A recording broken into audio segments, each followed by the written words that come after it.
औज़ुबिल्लाहिमिनश्शैतानिर्रजीम बिस्मिल्लाहिर्रहमानिर्रहीम। Exercise 5.5 question number 1। Cartesian product आप लोग मालूम कर चुके हैं, लिहाजा ये आप लोग कर लेंगे। अब इसमें सिर्फ एक नई चीज़ ये थी आपके पास के दो बाइनरी रिलेशन बनाने हैं। तो बाइनरी रिलेशन का मतलब ये था आपके पास कि जो सबसे पहले बाइनरी रिलेशन होता है वो एम्प्टी होता है। यहाँ पर इसने जो बनाए हुए हैं उसने दो ब्रैकेट्स ले लिए यहाँ पर, इसके बाद इसने 3 कर लिए। तो कोई से भी ब्रैकेट्स को आप मिलाकर तो आप लिख सकते हैं। इस तरह से आपने बनानी है। एम्प्टी सेट भी हो सकता है, इसमें खाली ये पहले वाला सेट भी आपके पास मौजूद हो सकता है। इसके बाद सेकंड वाला क्वेश्चन भी इसी तरह से ही है, इसमें आपने रेंज और डोमेन भी मालूम करनी है। तो आप अच्छी तरह जानते हैं कि जो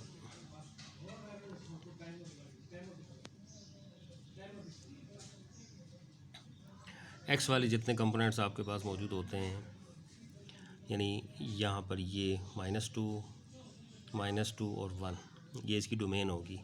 जो रेंज होगी आपके पास वो 1, 2 और -2 होगी आपके पास। इस तरह से आपने सॉल्व करना है। क्वेश्चन नंबर 3 भी इसी तरह से ही है।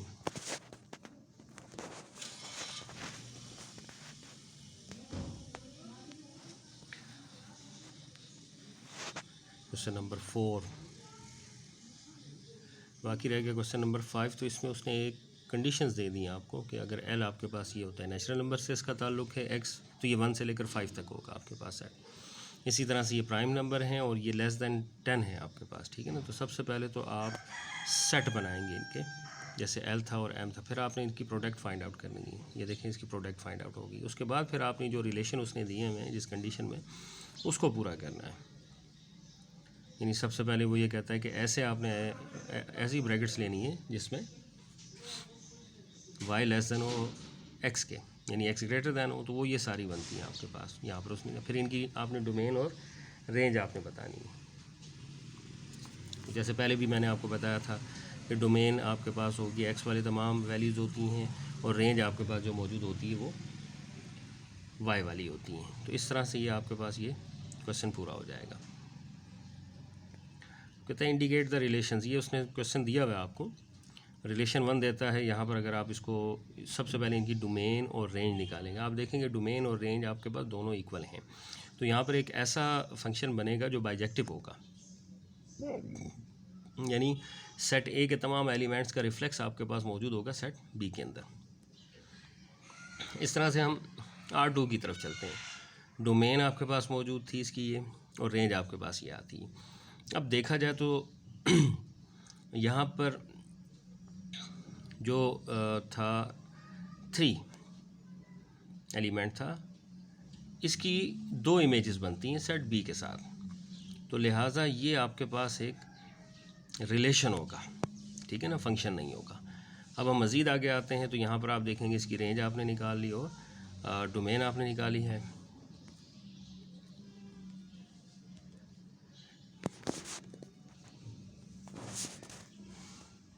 अगर ये देखा जाए तो ये ऑन टू फंक्शन आपके पास मौजूद है। फिर हम आ जाएंगे आगे डोमेन की तरफ और रेंज की तरफ इसी की।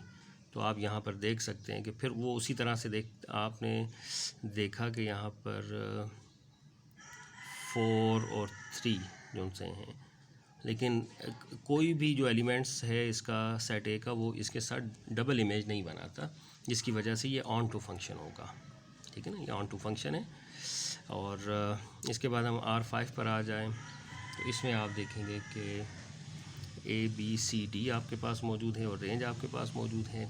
दोनों को अगर आप देखते हैं तो ये आपके पास बाइजेक्टिव फंक्शन है जैसे आपके पास पहले मौजूद था। अगर आप इसकी तरफ आते हैं तो ये जो रिलेशन आपके पास है, इसमें ओनली जो 1 आपके पास मौजूद है उसकी 2 इमेजेस हैं। तो इसका मतलब ये रिलेशन है जैसे पहले भी हमने ये किया था। इसमें अगर देखा जाए तो ये आपके पास डोमेन बनती है। R7 जो आपके पास मौजूद था वो 1, 1 फंक्शन है। R8 जो आपके पास मौजूद है ये भी एक रिलेशन होगा, क्योंकि इसमें डोमेन जो सी थी वो इस सेट के इक्वल नहीं आई। तो इसको भी मुकम्मल कर लीजिएगा।